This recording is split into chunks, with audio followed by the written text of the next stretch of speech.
Oi gente, sejam muito bem-vindos ao meu canal, meu nome é Ana Pérez, eu sou escritora e roteirista de terror e hoje eu vou fazer a minha lista aqui com vocês dos meus filmes de terror mais antecipados para o ano de 2026. E 2026 tá parecendo um ano muito bom pro terror, né? 2025 foi um ótimo ano pro terror, tivemos filmes muito bons, então vamos lá ver quais que são os que eu tô mais antecipada, porque eu vou falar um pouquinho de cada filme também pra vocês saberem todos esses filmes maravilhosos que estão pra ser esse ano. Bom, em 12º lugar e último lugar nessa lista tá Pânico 7. Porque, além de todas as controvérsias que tiveram com esse filme, eu amo Pânico, é uma boa franquia, eu gosto muito, é uma franquia muito divertida, mas eu acho que ela foi se perdendo, né, ao longo dos anos, e o último filme não foi meu favorito de longe, né, então eu achei também a sinopse um pouco genérica, né, um novo Ghostface aparece na cidade, que a Sidney Prescott criou uma vida nova, então não tô muito animada, vou assistir, porque eu assisti todos os outros Pânicos, né? Como eu falei, é uma franquia que eu gosto muito, eu acho muito divertida. Mas, infelizmente, esse filme em específico fica em último lugar da minha lista pra todos esses outros filmes que a gente tem aí pra lançar em 2026. Em 11º lugar, então, eu botei Insidious 6. Eu não achei muitas informações sobre esse novo filme, né, dessa franquia do James Wan. Porque sim, gente, o James Wan, ele fez Jogos Mortais, Invocação do Mal e Insidious, todos são dele. E ele vai fazer agora, né, um novo Atividade Paranormal, que eu tô muito animada pra assistir. Mas Insidious não é uma franquia, assim, que eu seja muito fã. Eu gosto, acho que tem uns sustos bem criativos, eu acho que esteticamente é bem, assim, único, mas não é uma das minhas franquias favoritas, então o 6º filme, eu acho que eu assisti uns 3 ou 4, o 6º, então, entra em penúltimo lugar na minha lista pra esse ano. Em 10º lugar, entra, né, o que tá agora no cinema, que é a nova versão do Silent Hill. Eu assisti, né, um gameplay, o namorado da minha tia jogando, e nós duas assistindo, e ela morrendo de medo, que ela odeia coisa de terror. Então eu gostei muito, né, da temática, do jogo. Eu não assisti nenhum dos filmes do Silent Hill, só assisti, né, o segundo jogo, se não me engano, foi o que ele jogou. E eu acho que é um jogo bem complexo. Eu tenho um pouco de receio em adaptações de jogos pro cinema, porque eu acho que é uma coisa muito diferente, né? Tu tá ali fazendo as decisões pelo personagem do que só assistir, né, ele fazendo.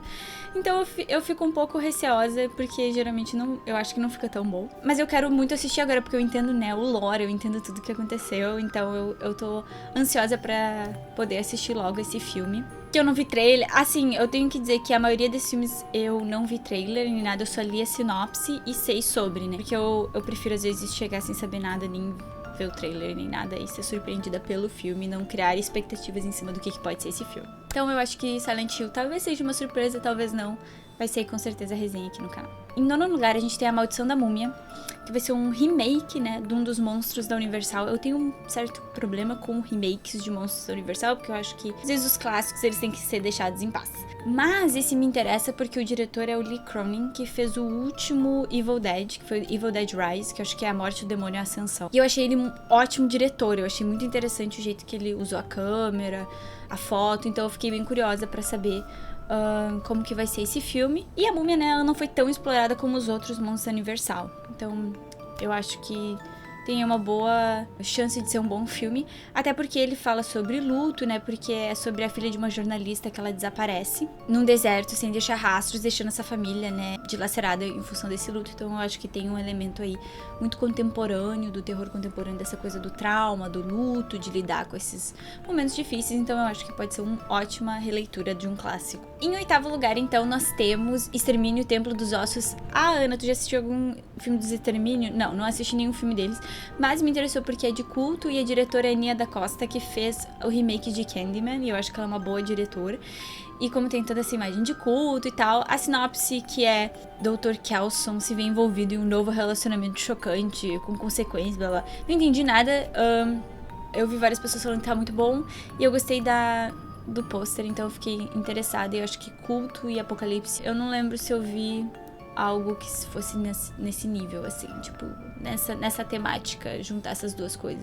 Então eu achei bem interessante e eu quero assistir esse filme. Depois, em 7º, nós temos Evil Dead Burn, que eu não achei nenhuma informação sobre. Eu não sou a maior fã da franquia do Evil Dead, eu acho que é uma franquia muito original, então eu sempre vou assistir. Mas eu gostei, tirando umas coisinhas do último Evil Dead. Então eu fico curiosa pra ver o que... Sempre que tem essas franquias, assim, que são muito específicas, e ao mesmo tempo muito amados, eu fico interessada em ver quem que vai ter a coragem de ir lá e ser, né, esse novo diretor.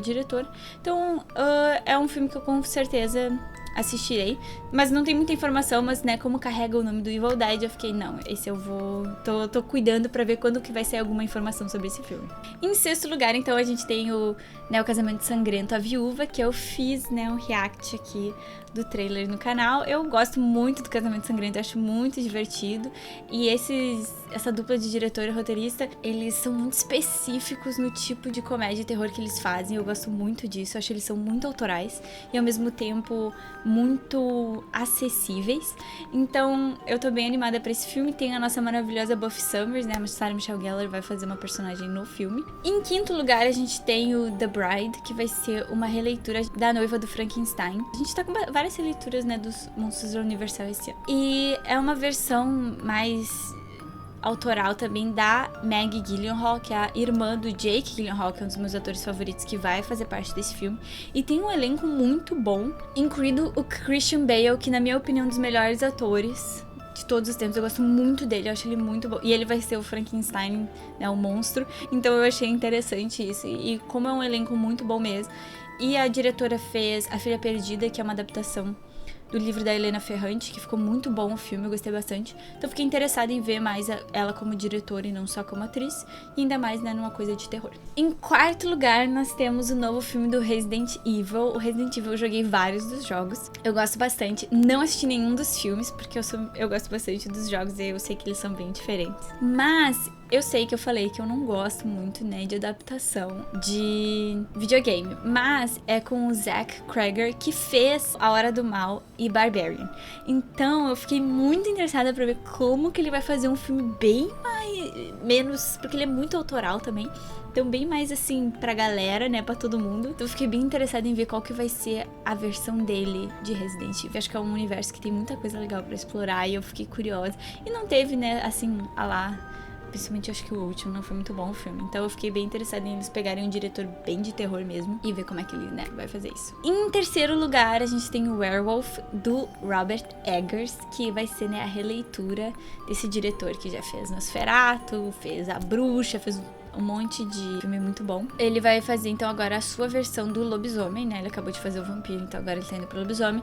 E eu acho que vai ser muito legal, se não pela história, mas eu acho que a história vai ser boa, porque eu acho que ela vai ser mais autoral do que o Nosferatu, né, que ele tinha que seguir mais uma história que todo mundo conhece. Ele sempre surpreende na questão da maquiagem e, né, na roupa, então eu tô curiosa pra ver como que ele vai fazer, como que vai ser o lobisomem dele, né, como que visualmente vai ser o lobisomem do Robert Eggers. Em segundo lugar, foi um filme que eu descobri há pouco, que vai sair, mas é com um ator que eu gosto muito, que é o Adam Scott, né, ele fez Ruptura.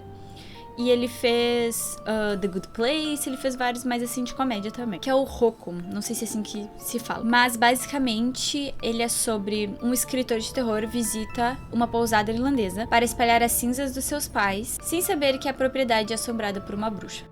Que eu gosto, acho que, né, o folclore irlandês, ele tem várias coisas muito interessantes. A gente tem os duendes, tem fadas, tem bruxas, então eu acho que vai ser um filme muito bom. E ele é um ótimo ator, e eu acho que ele nunca fez nada de terror, então eu fiquei bem animada de ver ele, ainda mais fora, né, da zona de conforto do que eu tô acostumada a ver ele. E em primeiro lugar vai ser, né, Exorcista Deceiver, que é o filme do Mike Flanagan.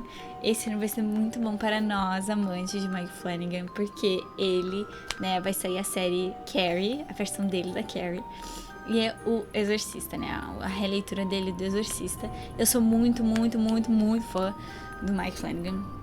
Eu conheci ele quando eu tava nos Estados Unidos e foi assim, meu Deus, um dos melhores dias da minha vida. Ele é um querido, sério, ele é sensacional. Eu acho que eu assisti tudo que ele já fez. Então eu tô bem animada, porque eu gosto muito de como ele lida com trauma, família, dessas dinâmicas e bota tudo no terror. E ainda faz um terror ser bem assustador e divertido e diferente, os fantasmas. Então esse é o filme que eu definitivamente estou mais ansiosa pra esse ano. Mas e vocês? Tem algum filme que eu não coloquei na lista que vocês também estão ansiosos? Vocês estão mais ansiosos por algum que tá mais pra baixo da minha lista? Deixa aqui nos comentários, porque esse ano vai ter muito vídeo aqui no canal, vai ter muita discussão de terror, filmes, séries. Mas então é isso. Nos vemos na próxima semana.